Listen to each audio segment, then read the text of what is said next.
Grabar. Bien, ahora estamos grabando entonces.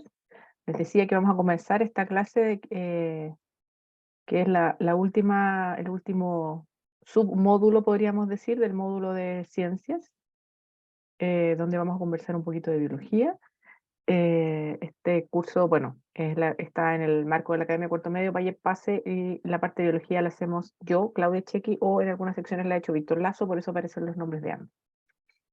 En esta sección vamos a ver, o intentaremos avanzar lo más posible, porque la verdad sea dicha, no siempre terminamos, pero nuestro objetivo, nuestro norte, ¿cierto?, es ver algunas cosas que tienen que ver con la definición de los seres vivos. Luego, con la definición de especie, ahí nos faltó tal vez un poquito, un punto intermedio, que es la definición de las especies, y a partir de eso, cómo las especies aparecen, se crean, se desarrollan o aparecen de alguna forma, ¿cierto? Vamos a ver ese, qué es una especie y cuál es la idea em, de la historia de las especies, ¿cierto? Y luego vamos a ver una cosa, la contraparte de la aparición o el desarrollo de las especies, que es la desaparición de estas, la extinción, para en la última parte ver cómo esto ha tenido algo que ver o no, ¿cierto?, con como consecuencia, la extinción como consecuencia del cambio climático, o sea, con podríamos decir, con un efecto directamente humano, ¿ya? Si yo preguntara aquí en esta fotografía que dice arriba, está tapado por el computador, pero dice, ¿qué son los seres vivos? ¿Ya? Yo les muestro esta fotografía que a lo mejor los que estuvieron en la Academia de Tercero, si hay alguien que estuvo la semana en la Academia de Tercero la puede haber visto, ya le puede parecer familiar, que es un conjunto de fotografías que muestran distintos elementos que hay sobre la Tierra, ¿ya? Roca, helecho, medusa, computador, persona, mosca, luna, etc. Y yo les pregunto a ustedes, ¿cuál de esos son seres vivos? ¿Ya? Por ejemplo, en este chat te voy a preguntar a Ariel Carreño. Ariel, ¿tú me podrías decir de estos que están acá, cuáles son seres vivos? Ponérmelo en el chat si quieres o decirlo en el micrófono.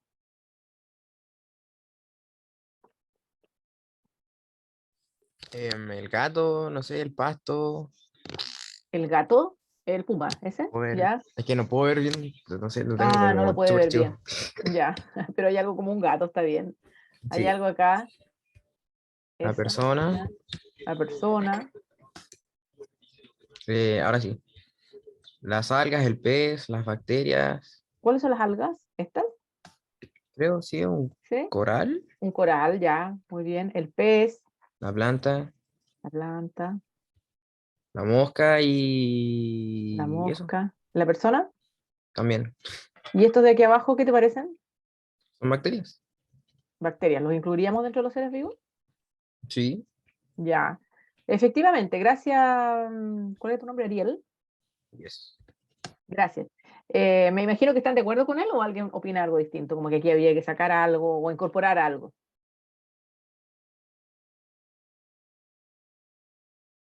Los escucho, los leo, ¿no? ¿Estamos de acuerdo?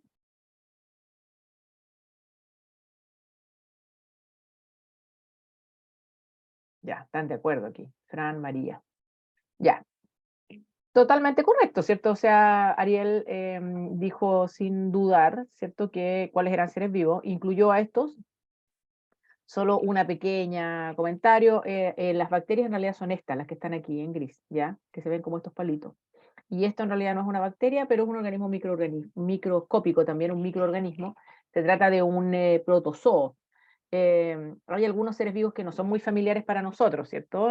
Estos lo son porque los hemos visto directamente o lo hemos visto en la tele, en fotos, etcétera. Esto un poco menos, las bacterias probablemente todos los hemos visto también en fotos o en dibujos o en la televisión, en alguna parte, en internet. No todos probablemente han visto bacterias bajo un microscopio, y los que los vieron es bien probable que lo hayan visto harto más chico que lo que se ve ahí, porque la verdad es que esa es una micrografía electrónica de bacterias que se usa con una técnica que magnifica mucho, digamos, eso es engañoso porque parece que fueran como del mismo porte que este otro bichito que está aquí al lado, incluso que el de la mosca.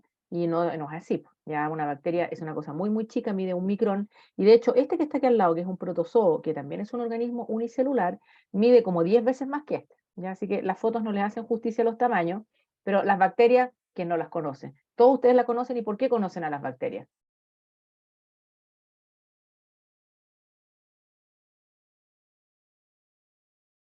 Pucha, Anaís dice que está malo su internet y me escucha cortado. ¿Les pasa lo mismo o a lo mejor es mi internet la que está media rara? Ya, en todo caso, ten la confianza, Anaís, que vamos a estamos grabando esta clase, así que después la podemos hacer llegar, ¿ya? Bueno, estábamos hablando entonces de las bacterias. ¿Todos conocen a las bacterias y por qué las conocen? Eso es lo que me gustaría que me contestaran.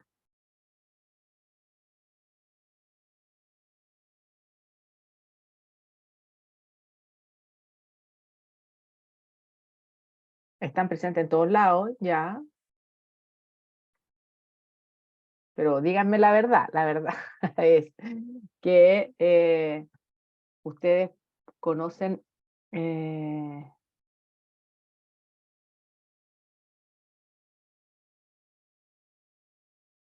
causan enfermedades o conviven con nosotros. Claro, en realidad lo más común, ¿cierto? Es, es que nosotros conozcamos a las bacterias porque son patógenos y generan enfermedades. Y efectivamente alguien me dijo, y es cierto que eh, la- la- las bacterias son responsables de la muerte de millones de personas al año, efectivamente causan enfermedades, pero también hay que decir que las bacterias no solo causan enfermedades. De hecho, si lo miramos en términos proporcionales, la cantidad de bacterias que son patógenas, es decir, que provocan enfermedades, es muy baja respecto de las bacterias que o no producen nada, son inocuas, digamos, o son beneficiosas, ¿ya? Hay una gran cantidad de especies de bacterias que son beneficiosas, que viven en nuestro organismo o en los ecosistemas, en los suelos, etcétera, asociados a otros organismos, que son fundamentales para procesos, en el caso de nosotros, ¿cierto? El proceso de la digestión no se podría hacer correctamente si no hay una flora bacteriana presente en el intestino, ¿ya? Un porcentaje importante, 2 a 4 kilos de nuestro peso, tiene que ver con bacterias que están o en el intestino o en la piel, en general en todas las cavidades que están conectadas como al exterior, y que tienen funciones reguladoras de control de otras enfermedades, a veces son las que permiten justamente que otras bacterias no infecten nuestro cuerpo o que tienen algunas funciones vitales en la digestión, por ejemplo, de los alimentos. Entonces, las bacterias no debieran ser solo famosas por ser patógenas, sino que también por lo fundamental que son para la vida en la Tierra en general, ¿cierto? Las bacterias, bueno, después a lo mejor vamos a hablar más de ellas, pero son los organismos unicelulares que se supone que son más antiguos en la Tierra. El tipo de célula que tienen es un tipo de célula un poco distinto del resto, que es la célula procarionte. Todos los demás tenemos células eucariontes, incluido estos, que parecen una bacteria, pero no lo son. Ya les dije, son mucho más grandes que una bacteria, 10 a 20 veces más grandes que una bacteria. A lo mejor algunos de ustedes, tal vez, que han tenido suerte de mirar una gota de agua de charco en el microscopio en el colegio, han podido ver paramecios, por ejemplo.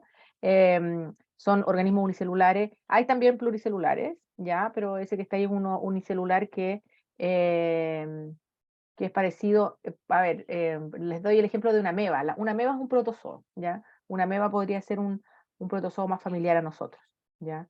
También creo que hay algunas enfermedades producidas por los protozoos, como la yardiasis, em, bueno, la amebiasis también, y son entonces organismos unicelulares que ustedes no dudaron, Ariel no dudó también en ponerlo dentro de los seres vivos y es correcto, ¿ya? Entonces los seres vivos parece que además son súper distintos unos de otros. Fíjense que ponemos en el mismo saco una bacteria, una mosca, un puma, un árbol, un coral, una medusa, ¿ya? No hay duda que son distintos ante nuestros ojos a un pedazo de hielo o a una roca, ¿ya?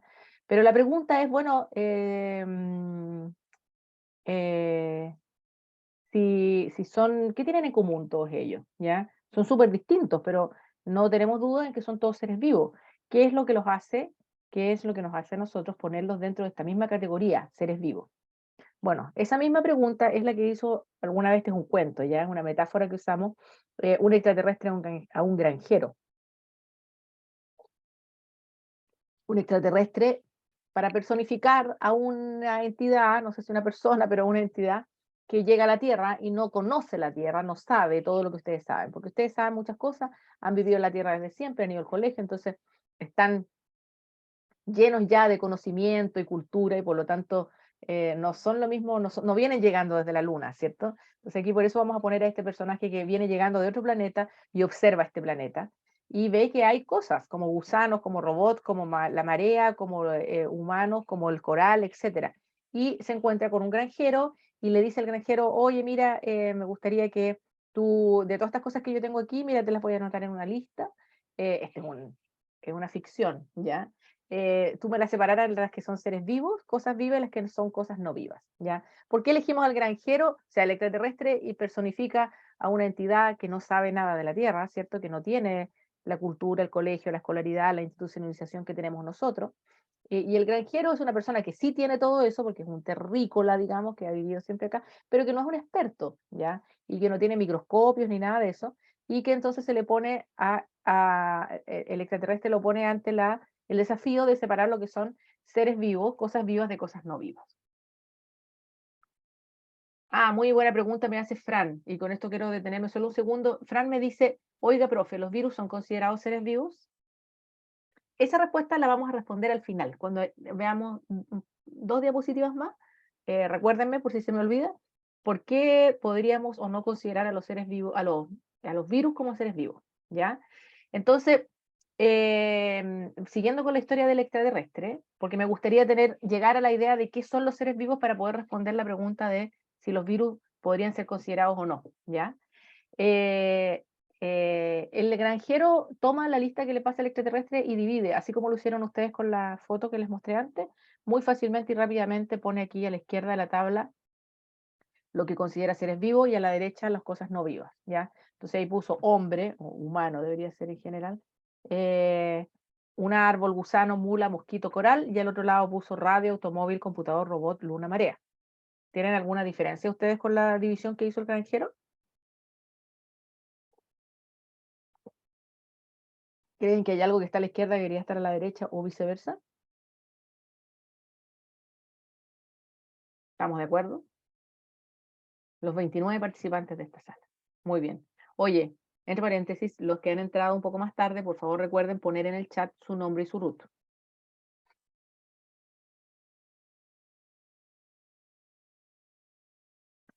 Bueno, estamos todos de acuerdo con esta división que hizo el extraterrestre.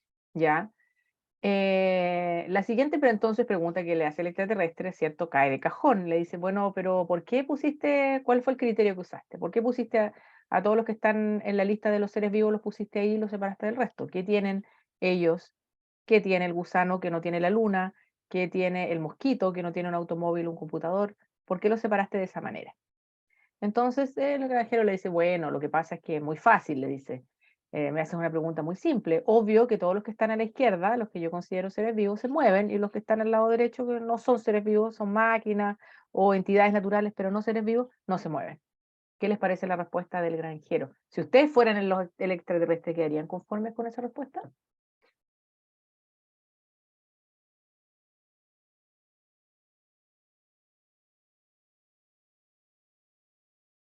Tengo dos no nomás, que no les gustan, ni Claudia ni Rodrigo. Claudio o Rodrigo, ¿podrían decirme o anotarme ahí? O Fran, ¿por qué no quedan conforme con la idea de que los que están a la izquierda se mueven y a la derecha no?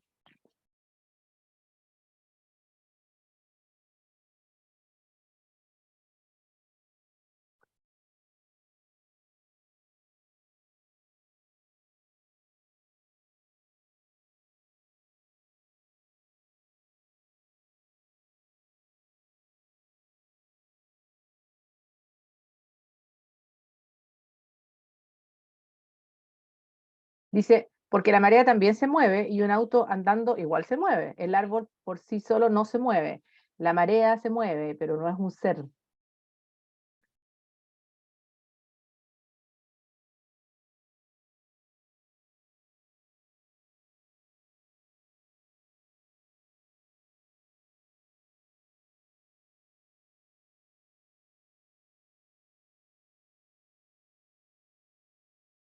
Em, Los autos se mueven, quizás no de manera propia, pero tienen desplazamiento al igual que la luna. Claro, efectivamente aquí parece que hay cosas que se mueven y aquí hay cosas que no se mueven, porque yo no veo que un árbol se mueva, ¿ya? A lo mejor si lo mirara harto rato podría ver que crece, pero si ya está en su tamaño no es evidente que se mueva, lo mismo un coral, ¿ya? Y al otro lado hay hartas cosas que se mueven, así que claramente el extraterrestre dice, no, parece que esa no es la respuesta. Ya. Bueno, déjame pensar un poco más. Y entonces el granjero le dice, ya, mira, lo que pasa es que todos los que están al lado izquierdo, que son seres vivos, reaccionan ante estímulos. En cambio, los que están al lado derecho no reaccionan ante estímulos, ¿ya? ¿Cómo eso reacciona ante estímulos? Bueno, que si tú los tocas, los aprietas, reaccionan de alguna manera, ¿cierto? O sea, si yo, no sé, le tiro el pelo a alguien, ¿cierto? A un humano, a un hombre, y reacciona, se aleja, qué sé yo, ¿cierto? Si le pongo una luz en el ojo, la pupila se le dilata. em, si le bajo la temperatura al ambiente, le da frío y hace algunas cosas. Y lo mismo hacen todos esos que están ahí, coral, mosquitos, reaccionan de una u otra manera, ¿ya? Em, Reaccionan ante estímulos. O sea que si yo hago algo externamente, veo que hay una respuesta, ya que hay una conducta de respuesta. El extraterrestre se queda pensando un rato y le dice, no me convence mucho tu respuesta. ¿Por qué no le convence la respuesta? Piensan ustedes.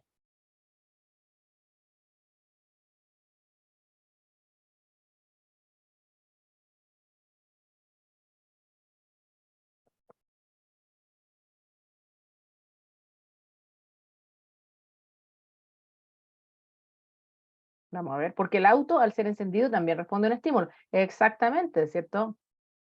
El auto, lo que, si yo soy el extraterrestre, yo veo que el auto, uno le aprieta un pedal y reacciona, anda más rápido, se detiene si le aprieto otro, lo mismo la radio, si muevo algunas perillas, suena de distinta manera.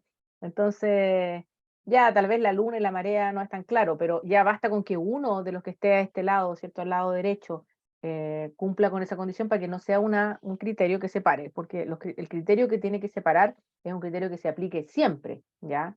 O sea que si yo digo es A se ve solo en los seres vivos y no se ve en ninguna de estas otras cosas no vivas y viceversa. Tiene que ser absolutamente eh, clara la línea divisoria de ese criterio.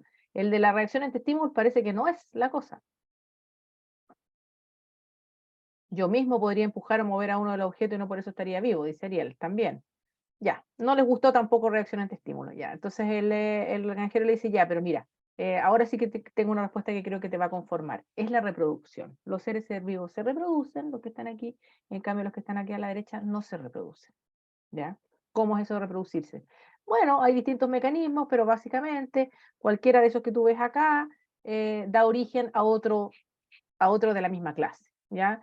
Un árbol, por ejemplo, en algún momento tira una semillita, esa semillita cae al suelo y crece otro árbol, ¿ya? Y pasa, en cambio acá nunca se ha visto que un robot genere otro robot, así que ni la luna, otra luna, así que ese es el criterio definitivo. ¿Qué piensan ustedes? Y se lo digo porque este es uno bien común que se dice como las características de los seres vivos. ¿Qué piensan sobre esta peculiaridad de la reproducción? Fran dice que queda conforme con ella. ¿Hay alguien que no quede conforme?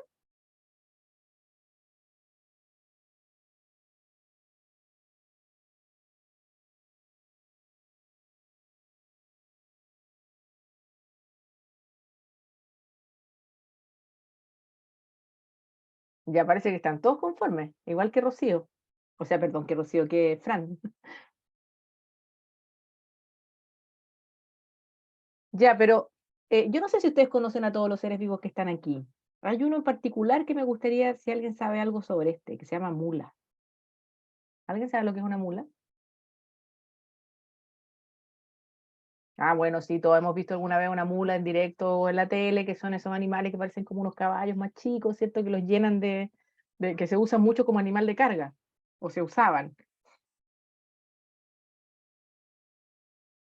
El femenino del burro, parecido a una yegua. ¿Alguien sabe más sobre lo que es una mula? No es el femenino del burro. De hecho, es un animal híbrido, exacto, entre caballo y burro, ¿ya? El cruce de una yegua con un burro da una mula, ¿ya? Y hay una característica que ahí Fran la está diciendo, que es estéril, ¿ya? Las mulas son estériles, eso quiere decir que no tienen posibilidad de tener hijos más mulas, ¿ya? Por lo tanto, la única manera de generar mulas es a través del cruce caballo-burro. No hay reproducción propia de la mula. Eso es un ejemplo, pero imagínense incluso también si nos fuéramos al hombre, ¿ya? Al hombre o a la mujer, ya a los humanos. ¿Los humanos se reproducen? Por supuesto que sí, pero ¿hay humanos que no se reproducen?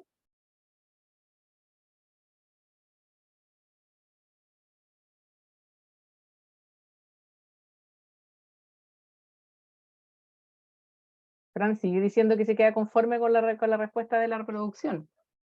Pero, ¿y la mula entonces no es un ser vivo porque no se reproduce? Ah, ya no se queda conforme. Claro, resulta que hay muchos seres humanos incluso, o animales, que no se reproducen. La reproducción es una potencialidad, podríamos decir, en todos, ni siquiera en todos los seres vivos que hay en la misma especie humana, hay algunas cuestiones de diferencias anatómicas, hormonales entre los distintas personas que hacen que alguna gente sea naturalmente estéril, ¿ya?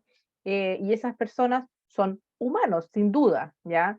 La mayor parte de ustedes probablemente no tiene hijos. Usted me va a decir, no tenemos hijos aún porque todavía somos muy chicos, etcétera, pero no lo sabemos. Hay seres humanos que de hecho no tienen hijos porque no pueden, porque no quieren, porque lo que sea, y, y, y no son, y no por eso dejan de ser seres vivos, ¿ya? Entonces, la reproducción, entendida como esta posibilidad de generar un otro de la misma clase, no parece tampoco ser una cuestión tan exclusiva. Y lo que dice Fran también es muy interesante, la marea, esto era a propósito de que los que crecen, nacen y crecen, ¿ya? Un ser vivo porque nace y crece. Eh, es que, claro, la mayor parte de las cosas nacen y crecen. Las estrellas también nacen y crecen, ¿ya? La marea crece. Nacen en el sentido de que aparecen de alguna manera todo, pues una roca también nace porque se generó de algún proceso químico, ¿cierto? Y nació. Si nacer es como aparecer, todas las cosas de la naturaleza cumplen con esa norma de que nacen, ¿ya? Y crecer, que es el aumento de tamaño, bueno, una cordillera crece, ¿ya? Y hay otros organismos que tampoco crecen tanto, fíjense, no sé, un paramecio, como esos organismos unicelulares que veíamos, crecen, no mucho, ¿ya? Entonces parece que tampoco puede ser una definición tan clara esto de la reproducción, ¿ya? Si no es la reproducción, entonces ya el granjero empieza a exasperarse, empieza a pensar en cosas que sean más propias de los seres vivos, le dice ya, mira, tal vez esto te deje conforme. Los seres vivos toman energía y la transforman en acción, ¿ya? Por ejemplo, los animales comen y eso les permite obtener nutrientes y transformarla en acción de movimiento, ya, de moverse, en fin, todas las cosas que tienen que ver con su propia acción. Em, en el caso de los árboles y estos que no se mueven también, porque en el fondo lo que hacen es que incorporan nutrientes y generan frutos, crecen, hacen algo, hacen alguna acción con esa energía que están tomando. Ah, no, le dice el extraterrestre. La verdad es que esa respuesta sí que no la encuentro, que al otro lado hay muchas cosas que hacen lo mismo. Por ejemplo, el automóvil. ¿Quién hace si no es que cuando uno le pone combustible, se mueve, ¿cierto?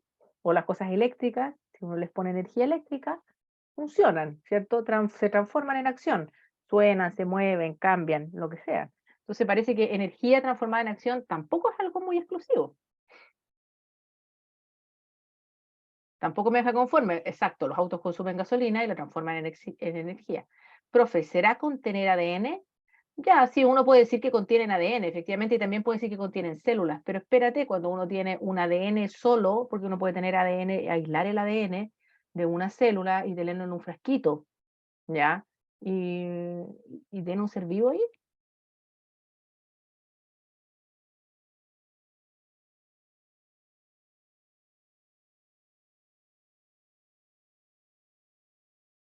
No, pues entonces el ADN por sí solo no parece tampoco ser lo que define a un ser vivo, ¿ya? Además que la gracia de buscar una definición de un ser vivo como la estamos haciendo es buscarla no en un componente, ¿ya? Sino que es más bien en una manera de funcionar, en un funcionamiento, en un accionar, ¿ya? En algo que, por ejemplo, además, el granjero pudiera ver. Fíjense que el granjero no tiene microscopio, ni siquiera puede ver que todo esto tiene células, ¿ya? Entonces, es algo que tiene que ver entonces con más bien con la idea em, de lo que uno puede observar en términos generales, observando un ser vivo, ¿ya? Y este ejemplo, fíjense que es tomado de un, de una, de un libro, que abajo está la referencia que dice autopoiesis, la gran idea, ¿ya? ¿Y por qué aquí aparece la palabra autopoiesis? Porque, miren, les voy a mostrar la siguiente diapositiva. En la siguiente diapositiva, el granjero, después de que se tomó un tiempo y pensó bien profundamente las cosas, dijo, mira, creo que he llegado a una respuesta extraterrestre que puede satisfacerte, que es la idea de solo con observar, observa tú, a lo mejor no has tenido tiempo suficiente en la Tierra, pero si te quedas más tiempo, vas a observar que, por ejemplo, los árboles, muchos, no todos, pero muchos árboles, durante el otoño, fines del verano, el otoño y el invierno, pierden completamente todo su tejido foliar, pierden todas las hojas, ¿ya? Le dijo, pierden todas las hojas en realidad. Em, Se van cayendo, se ponen café y se despegan de las ramas, y el árbol tú lo miras en pleno invierno, acá en Chile lo podemos ver ahora, en pleno junio, que los árboles no tienen ni una hoja, están totalmente peladitos, las puras ramas, ¿ya? Pero si dejamos pasar el tiempo y las estaciones del año van cambiando y ahora hace un poquito más de calor, en septiembre, octubre, el día se hace más largo, entonces tú te acercas al arbolito, vas a ver que el arbolito se empieza a llenar de brotes, que son como unas yemas verdes, ¿cierto? Y de ellas entonces empieza a crecer una hoja y finalmente el árbol queda de nuevo lleno de hojas. La pregunta es, si un robot, por ejemplo, un robot le pasa algo así, como que perdiera algún cablecito, algún tornillo, alguna cosa, ¿tiene la capacidad interna de restituir esos componentes? No. O sea, ¿será que los seres vivos lo que los caracteriza es que albergan la actividad que regenera sus propios componentes? Por ahí podría ir la respuesta. Eso lo dejó un poco más conforme al extraterrestre, porque empezó a mirar, claro, todos los seres vivos, no sabía tanto, pero podíamos, o sea, no, igual hay algunas cosas que requieren tiempo para observarse, ¿cierto? Pero efectivamente, eso parece que siempre pasa cuando un árbol pierde sus hojas, el mismo árbol como organismo tiene la capacidad de regenerarlo. Cuando ustedes pierden células, porque ustedes pierden células todo el tiempo, todas las células que están sobre su cuerpo, que son la piel, por ejemplo, son células que se están muriendo todo el tiempo. ¿Y quién repone esas células? Bueno, la propia fisiología de ustedes tiene un mecanismo para generar más células e ir reponiendo las células que se van perdiendo. Hay algunas que no, es cierto, hay algunas que se mueren y se mueren nomás, pero que no ponen en realidad, no amenazan la organización. Ustedes siguen siendo seres vivos, por eso siguen estando vivos, ¿ya? Cuando tienen una herida, claro, alguien me puede decir, sí, pero profe, pare un poquito, porque si a alguien le cortan un brazo, no le va a salir un brazo de nuevo. Efectivamente, hay algunas cuestiones como lo mismo que si yo corto el árbol, probablemente el árbol y lo corto muy, muy abajo en el tronco, a veces rebrotan, pero a veces no, ¿cierto? Efectivamente puede ser que haya algunas situaciones de impacto externo, ¿cierto? Que sean tan grandes que el ser vivo no logre reponer esos componentes. Pero el proceso, entre comillas, normal de restitución de sus propios componentes está ocurriendo todo el tiempo, ¿ya? Todo el tiempo, todo lo que los seres vivos están haciendo es reconstituirse, reconstituirse, reconstituirse siempre. Y eso pasa desde las células hasta los organismos más grandes, ¿ya? Todo el tiempo nuestra propia actividad de comer, por ejemplo, ¿por qué nosotros comemos y nos alimentamos y tomamos oxígeno? Para que nuestras células vivan. Y nuestras células viven para producir más células. Ellas mismas producen sus componentes, producen sus proteínas, producen sus lípidos, producen sus carbohidratos. Todo lo que compone a la célula lo fabrica la propia célula, ¿ya? Entonces, esa es una característica que es recogida en esta definición que se llama la definición autopoyética. Autopoiesis quiere decir autoproducción, que es una teoría desarrollada por biólogos chilenos, por Maturana y Varela.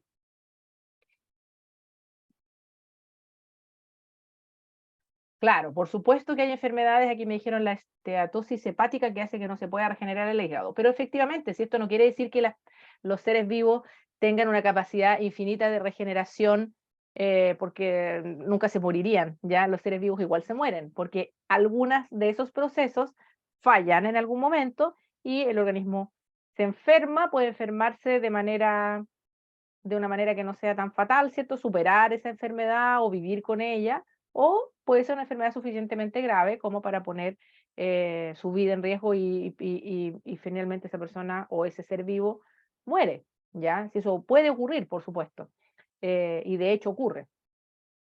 Eh, por supuesto que también hay intervención externa de la medicina que puede hacer que algunas enfermedades que eran mortales no lo sean.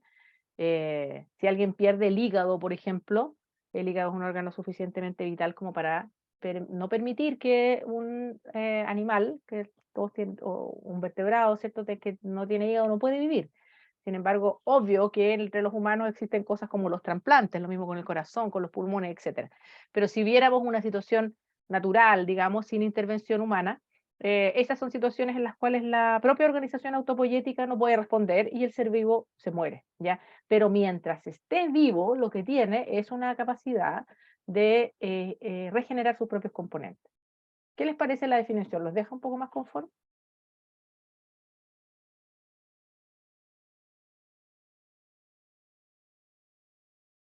Fran todavía no queda conforme. ¿Por qué?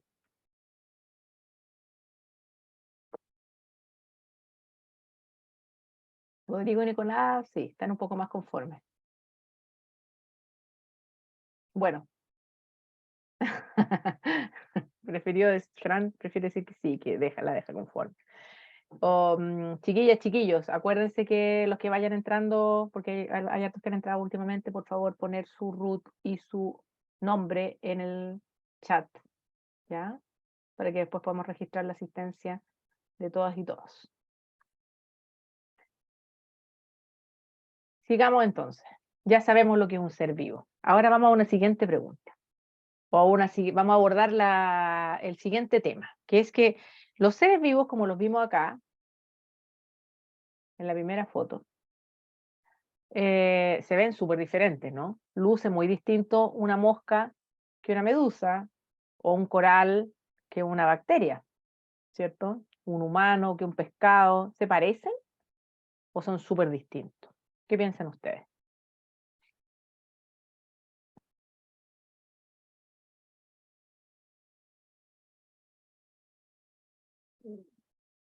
¿Qué opinan de la similitud o la diferencia entre todos esos seres vivos que se muestran ahí? ¿Alguna opinión?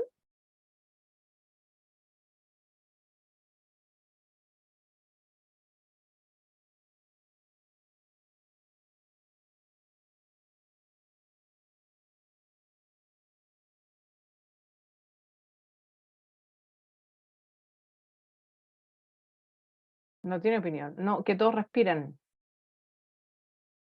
Pero eso qué quiere decir, que son todos muy parecidos. En todo caso, no sé si algo como esto respira. ¿A qué se refiere la respiración?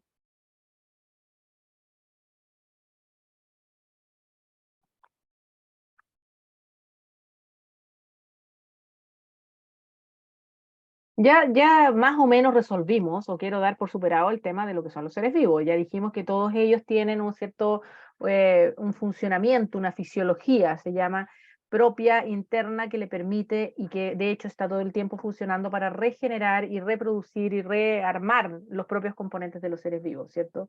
Cosa que no pasa en una roca, si se le sale un pedazo, esa roca no tiene la capacidad para generar más de ese pedazo, ¿cierto? Y restituirlo, ni siquiera para generar los propios elementos minerales que la constituyen, sino que se constituye por un proceso pasivo en que se van acumulando esas cosas de alguna forma, ¿ya? Lo mismo pasa con un planeta, ¿cierto? Que en el fondo es como una roca gigante, o con un pedazo de hielo, que es agua congelada, ¿ya? Claro, que ustedes se metieron ahí en el enredo del oxígeno, respirar, ya, pues eso lo podríamos ver después, porque ¿qué significa respirar? Intercambio de oxígeno por CO2, ¿a qué se refiere o se refiere al proceso celular de la oxidación de algo, ya? Que no, en muchos es muy común, pero hay algunas de las bacterias marcan diferencia y no todas ocupan oxígeno como agente oxidante. Em, Vuelvo a la pregunta inicial, ¿son todos tan distintos o no son, o a lo mejor hay algo de similitud entre ellos? Esa es la pregunta. ¿Hay algo de similitud que, por ejemplo, acerque más en similitud a un puma con una mosca eh, que con un helecho?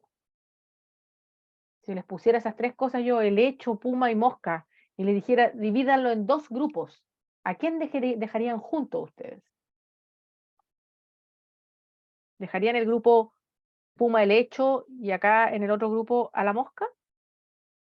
¿O juntarían el hecho mosca y dejarían al puma separado?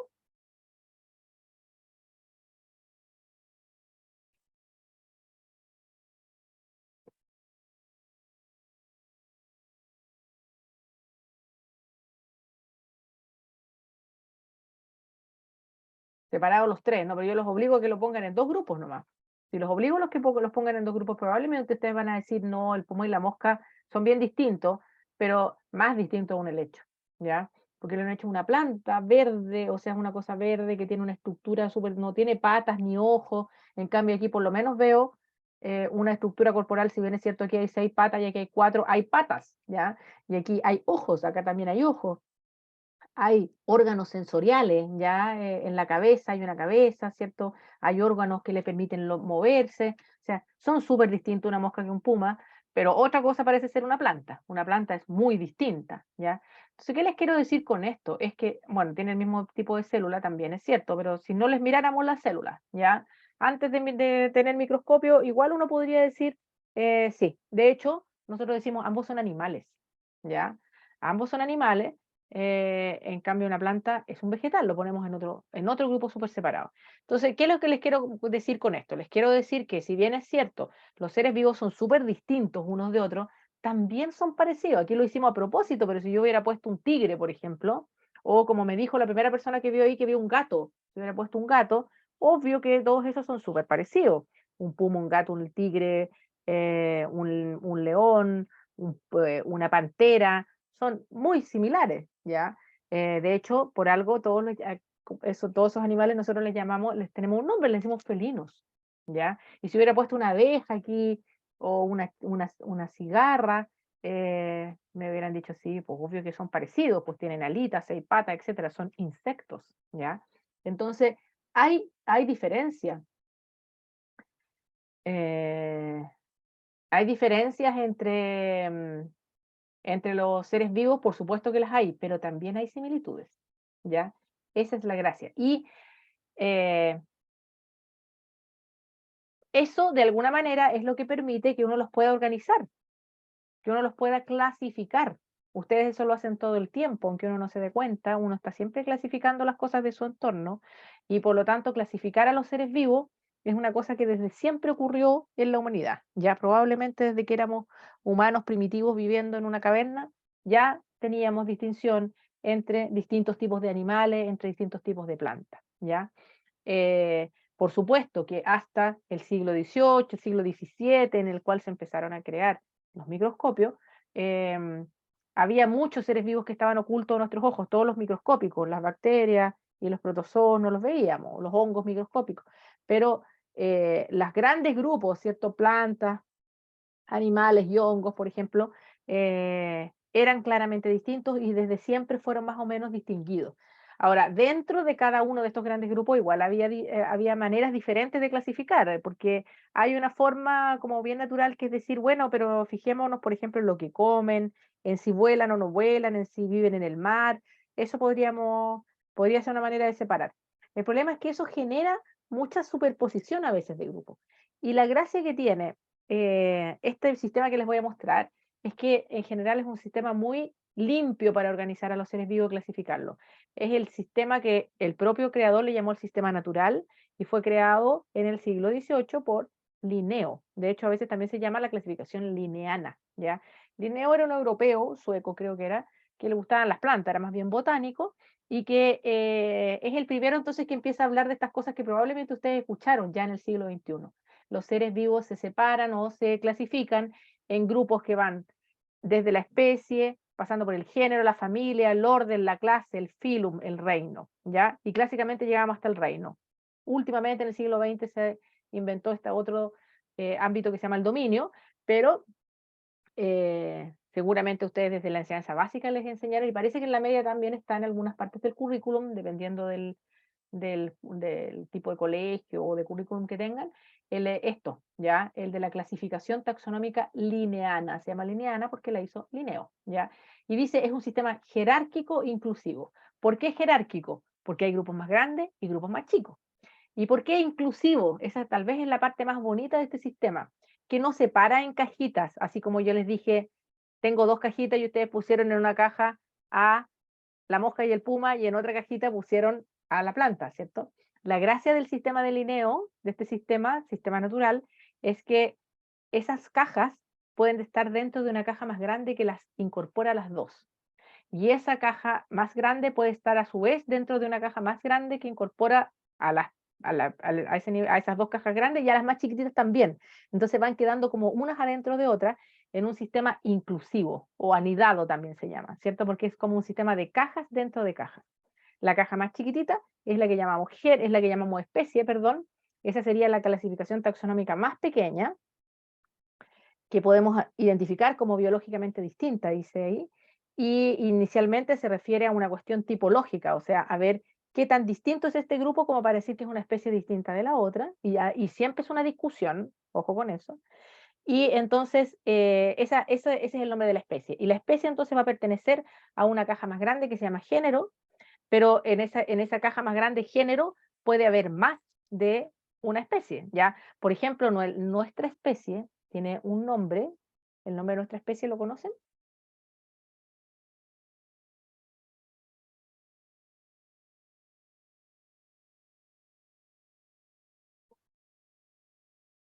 ¿No conocen el nombre de nuestra especie?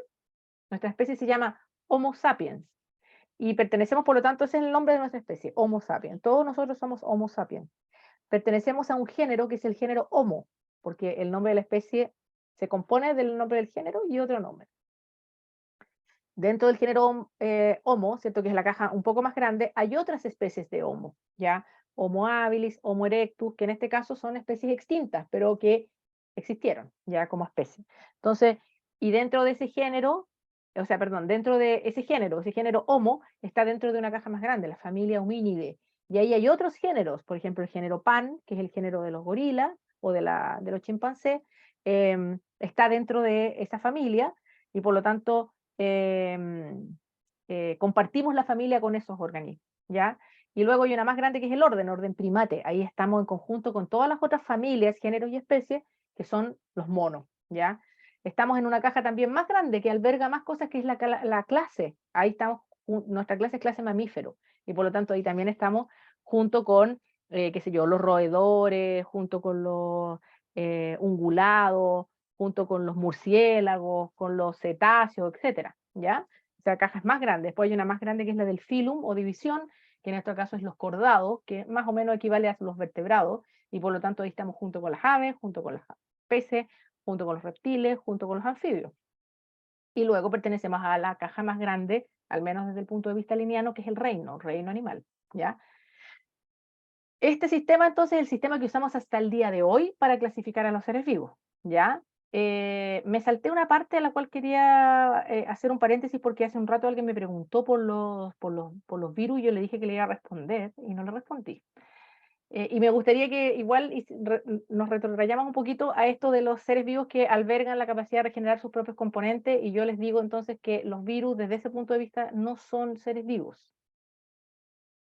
¿Qué piensan ustedes? ¿Por qué estaré diciendo que no son seres vivos? ¿Qué es lo que no tienen?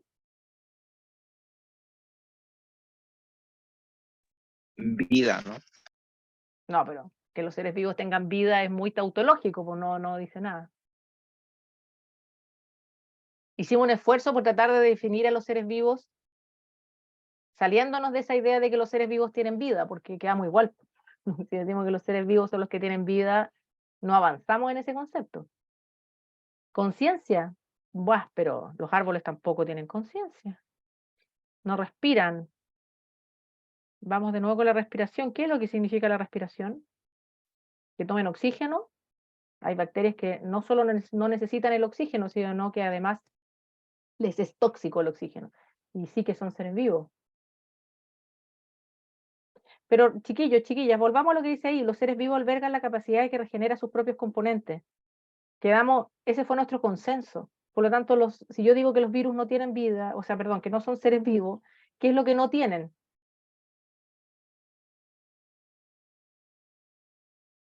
Actividad que regenere sus propios componentes. Eso es lo que no tienen los virus. ¿Por qué no lo tienen? ¿Por qué digo eso yo? Ustedes saben que los virus son parecidos a una célula. O sea, son como, ustedes los ven y si los ven en un dibujo parece una célula, pero en realidad no tienen su material genético, no lo sacan de otro ser. Tienen su material genético, tienen DNA o tienen RNA, ADN o ARN. ¿Saben lo que no tienen? Es metabolismo, o sea, no tienen la capacidad de generar más ADN o más ARN. Nuestras células sí lo tienen. Nuestras células tienen ADN, tienen proteínas, tienen ARN, tienen lípidos, tienen carbohidratos. Todas esas cosas, la propia célula las puede regenerar. Una célula puede hacer una copia de su ADN, puede hacer sus propias proteínas, puede hacer sus propios lípidos de membrana, ¿ya? En cambio, un virus, a pesar de que tiene, esto es lo más bonito que tienen los virus, porque los virus tienen moléculas iguales a las que tiene una célula. Tienen material genético de ADN o de ARN, tienen proteínas, tienen lípidos, azúcares creo que también, no sé, pero tienen molecularmente, son como un ser vivo. Sin embargo, no tienen procesos químicos internos que les permitan generar más de eso, ¿ya? Entonces, ese virus, para poder generar más virus, porque una célula para generar otra célula eh, necesita no solo repartir las cosas y dividirse en dos, sino que necesita repetir algunas cosas, ¿cierto? Por ejemplo, hacer más ADN, hacer más proteínas para luego dividirse en dos. Un virus no puede hacer eso porque no tiene los mecanismos metabólicos, no tiene metabolismo celular. A pesar de que tiene los mismos componentes, no tiene los mismos procesos. Entonces, como no puede replicar su ADN, no puede hacer más virus, a no ser que entre en otra célula y ocupe el metabolismo de esa célula para generar más virus, ¿ya? Entonces, desde ese punto de vista, los virus no albergan la actividad que regenera sus propios componentes y necesitan utilizar a otro ser vivo para eso. Por eso son parásitos intracelulares. Desde ese punto de vista, los virus no son seres vivos. Ahora, si la definición de ser vivo tiene que ver más bien con las moléculas que lo conforman, sí, los virus tienen muchas moléculas que son, de hecho, todas sus moléculas son iguales a los seres vivos, ¿ya? Y por eso es súper interesante la historia de los virus, porque no está claro de dónde vienen, no está claro si fueron antes si antes de las células, digamos, se habían generado ya o se habían creado los virus, o si los virus en realidad son como una suerte de excreción posterior, ¿ya? Algo que salió de la célula y que anda ahí como una entidad que tiene ADN o tiene ARN, pero que no tiene capacidad de autorreplicarse, por ejemplo, ¿ya? Entonces, no sé si les queda claro, pero usualmente desde la biología los virus no son considerados seres vivos, ¿ya? Volvamos a ver, y por lo tanto, para enlazarlo con esta diapositiva, los virus no van a estar en este sistema. A pesar de que hay maneras de clasificarlo a los virus y que les ponen nombre, no son exactamente estas las categorías que clasifican a los virus, ¿ya? Aquí entonces vamos en general al reino, no me voy a meter al dominio, porque el dominio requiere saber un poquito más de biología celular, pero los reinos son 5, ¿ya? 5 reinos. Los 3 que ustedes más famosos, que son el reino vegetal, animal y fungi, que son los hongos, y los 2 de microorganismos, de organismos menos familiares para nosotros, que son las bacterias, se llama reino Monera, y los protozoos, que son estos organismos unicelulares que les contaba, como las amebas, u otros, ¿ya? Los paramecios. Ahora, ¿por qué será que una cosa que se inventó en el siglo XVIII hace tanto tiempo todavía la usamos? ¿Por qué es tan bueno este sistema? Es un sistema muy bueno porque primero que nada, o sea, tiene varias cosas, pero es muy inequívoco, ¿ya? Si ustedes ponen en Wikipedia, y ese es un ejercicio que hicimos recién con la otra sección, si ustedes ponen en Wikipedia el nombre de una especie, eh, la especie va a aparecer, inmediatamente aparece el nombre de la especie, que es un nombre doble, Homo sapiens, Sonotrichia capensis, Pantolodites, les estoy dando nombres así al azar de especies, Peumus boldo, de especies de plantas o de animales o de lo que ustedes quieran, ¿cierto? Em, Aparece inmediatamente, después de ese nombre, van a aparecer el género al cual pertenece, la familia, el orden, la clase, bla, bla, bla. Ya, entonces, sabiendo taxonomía, uno sabe el nombre de la especie y sabe todo para arriba. O sea, sabemos que Homo sapiens pertenece a la clase de los mamíferos, no pertenece a la clase de las aves ni a la clase de los peces, ¿ya? Pertenece a la clase de los mamíferos. Entonces, es un sistema que permite ordenar de manera muy potente la diversidad de seres vivos. Esa es una primera cosa. Y la otra cosa que tiene es que es la, es la conversación y la discusión muy bonita que se da en la biología de en qué cosa nos tenemos que fijar para decir que organismos pertenecen a una misma especie, organismos pertenecen a un mismo género o a una misma familia, ¿ya? En el fondo, ¿por qué ponemos a un lemur, a un mono aullador, ponemos a un mono tití o a un gorila o a un orangután, lo ponemos todo dentro del orden de los primates, ¿ya? Lo ponemos allí porque tienen parecidos. Entonces, esta es una clasificación que se basa en la similitud, ¿ya? En la similitud de los organismos. Así como veíamos cuán diversos son los seres vivos, acá estamos volviendo a la otra cara de la moneda, que es lo parecidos que son, ¿ya? Y justamente lo parecido que son, y por lo tanto la manera en que permiten ser clasificados, que se dejan clasificar, podríamos decir, es lo que da la posibilidad de ir desarrollando una cuestión que para la biología es muy importante, que es la teoría evolutiva, ¿ya? Este caballero, Linneo, siglo XVIII, es previo a la teoría evolutiva. Perdón, siglo XVIII, bien digo. La teoría evolutiva se desarrolla más bien en el siglo XIX, ¿ya? A pesar de que hay algunas cosas previas, el desarrollo y el consenso y la idea como más generalizada de que haya algo como la evolución de los seres vivos es del siglo XIX, no es de la época de Linneo, ¿ya? Linneo no era un pensador evolucionista. ¿Por qué iba a hacerlo? Si en realidad la teoría de evolución, si ustedes lo piensan, que es la idea de que los organismos se transforman, no es muy natural para la vida humana, ¿no? Porque nadie ha visto que los organismos se transformen así como dice la teoría evolutiva.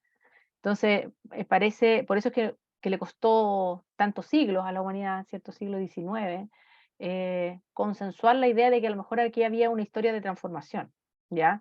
Pero en el siglo XIX se llegó a ese consenso. Hay una historia de transformación y conservación que dio origen a las especies actuales, ¿ya? Esa es la teoría evolutiva. La teoría evolutiva, que si yo les pregunto qué es la teoría evolutiva, la mayor parte de ustedes me van a decir la adaptación al medio, que se adaptan y aparece la palabra adaptación, lo cual no es que esté mal, pero lo fundamental de la teoría evolutiva es la idea de que hay una historia de transformación de los seres vivos que es la que ha permitido la diversidad que vemos hoy día. Y esa historia de transformación es una historia de transformación, pero también de conservación, ¿ya? No son, no son términos que en la biología sean contradictorios.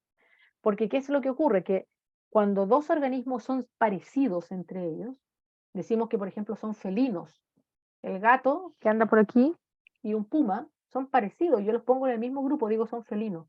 Entonces, no, la gracia es que de la teoría evolutiva es decir, ah, usted los pone en el mismo grupo porque son parecidos, pero yo le voy a decir más. Ese parecido se debe a que tienen una historia común, ¿ya? Se debe a que tienen un ancestro común, aparece esa palabra, la palabra del ancestro. Tienen ancestros comunes. ¿Ya?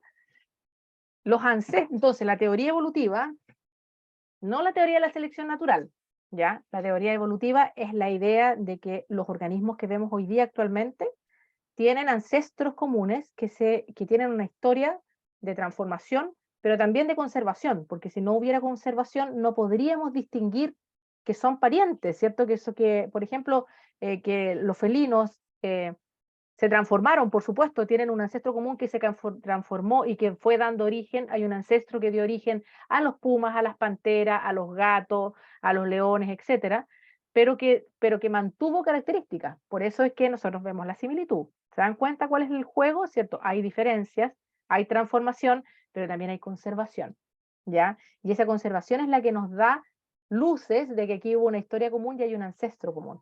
Por eso es que, ¿por qué les digo todo eso? Porque en realidad nadie mucho se da cuenta de la relevancia que tiene y que la tiene para el propio Darwin, que es, entre comillas, el inventor de la teoría evolutiva. Digo entre comillas porque no es el único. La importancia que tiene esto. Cómo esta persona, Linneo, que no es evolucionista, que piensa que todas las especies siempre han sido iguales, las clasifica, las ordena de acuerdo a similitud, y Darwin dice, ah, pero fíjense que esa manera de clasificar da una idea, que es la idea de que en realidad estos grupos, cuando yo digo que los organismos pertenecen a una misma familia, es porque tienen un ancestro común, una historia común, y por eso se parecen y yo los puedo poner en un grupo, ¿ya? Entonces, lo que les quiero decir es que la idea de la taxonomía linneana y la idea de la teoría de la evolución están bien ligadas, aunque eso no siempre se ve, ¿ya? Por supuesto que, porque además, les quiero decir que la historia de la teoría evolutiva costó tanto justamente que se aceptara como se acepta el día de hoy, porque no es una cuestión visible para la vida humana, ni para la humanidad, ¿cierto?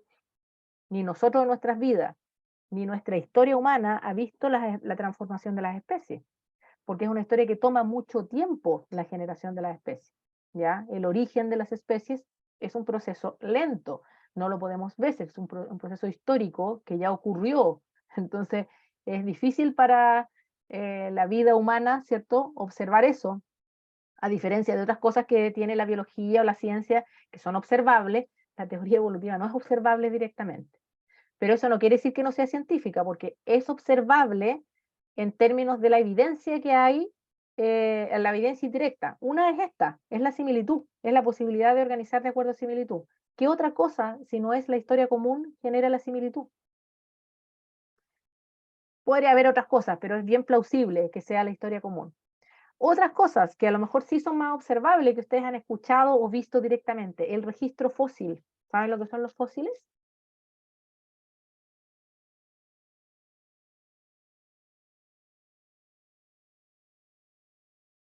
Los fósiles son una cosa que también parecía muy rara en el siglo XVIII o siglo XVII, porque se descubrieron hace mucho tiempo, pero era raro ver que lo que tenemos es seres vivos no iguales a los actuales, parecidos. Ustedes pueden ir en el Cajón del Maipo, ¿cierto? Acá cerca de Santiago hay zonas donde hay muchos fósiles de moluscos, ¿ya? Cosas que se parecen a un caracol, por ejemplo, a un caracol marino, que se parecen, tienen similitud, pero que están convertidos en roca, ya, primera cosa rara, ¿cierto? Un ser vivo convertido en roca, ya sea la concha de este molusco, o un hueso de un vertebrado, o una hojita que a veces no está convertida en roca, pero que está petrificada por una huella, ¿cierto? Como que quedó la impronta de una hoja, de una flor.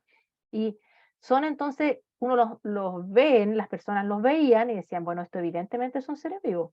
No son exactamente iguales a los seres vivos de ahora, pero son bien parecidos. De hecho, los podríamos clasificar con la clasificación linneana, y ahí aparecen, estos son reptiles, estos son moluscos, estos son insectos, etcétera.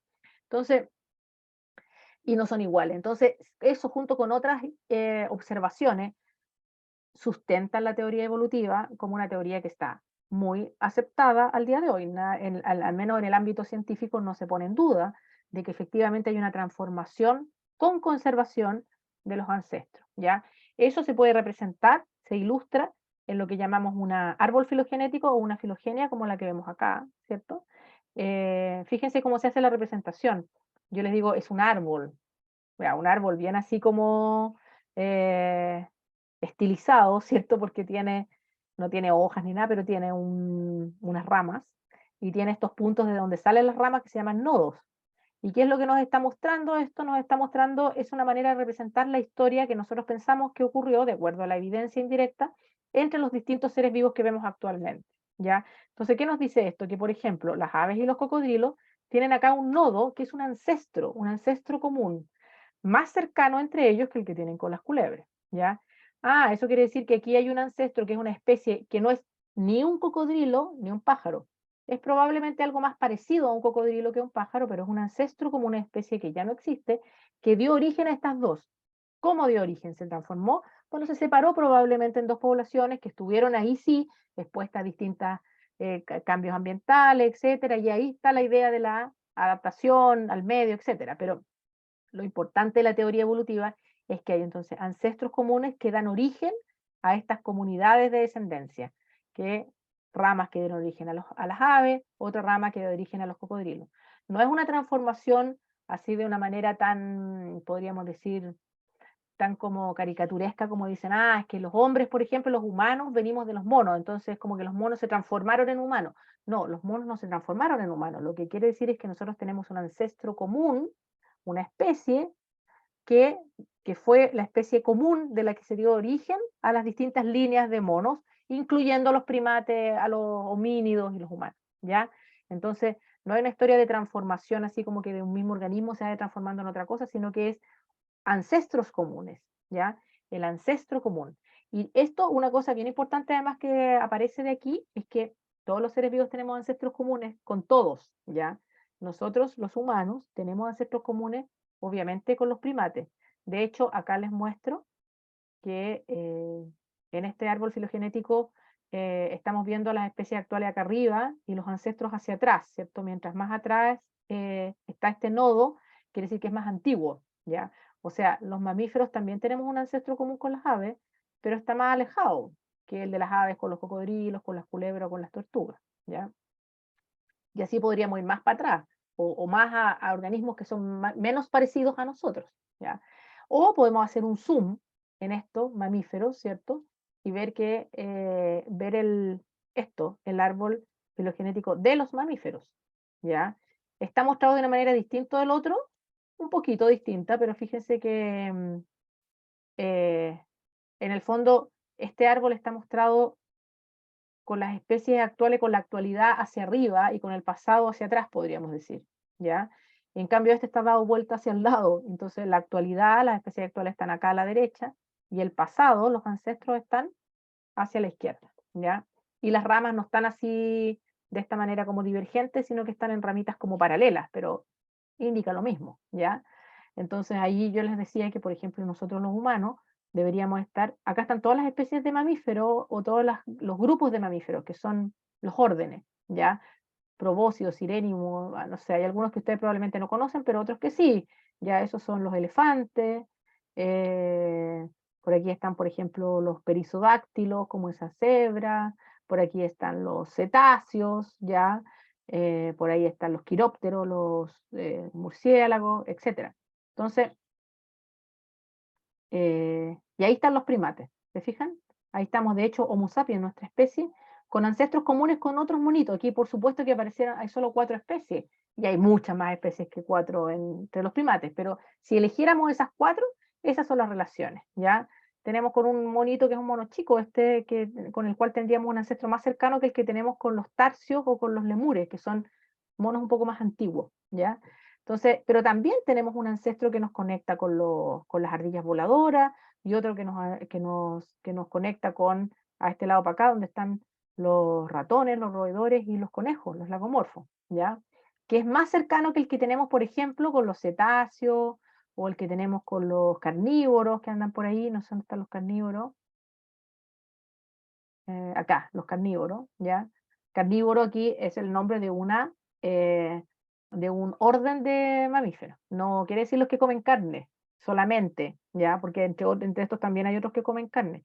Pero carnívora es el nombre de este grupo donde están los felinos, los cánidos y bueno, y otros muchos organismos que pertenecen a este grupo de los carnívoros.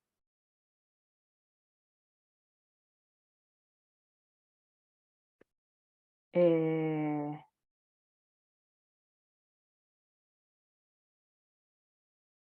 Nuestra clase llega hasta esta hora. Déjenme ver si seguimos avanzando o no. Hasta las 11:50, ya estamos en la hora, chiquillos. Les voy a mandar, o les vamos a mandar la grabación, alguien les va a subir la grabación, parece que se va a subir a YouTube, no sé, pero ahí les van a avisar cómo queda disponible esta clase. No sé si quieren hacer preguntas, comentarios, ahora antes que terminemos. Ahí probablemente también les podemos mandar la PPT, que tenía algunas cosas sobre la extensión que no alcanzamos a ver, pero ya me quedo conforme con que vimos lo más importante, que era como la definición de seres vivos y la idea del origen de las especies, ¿ya?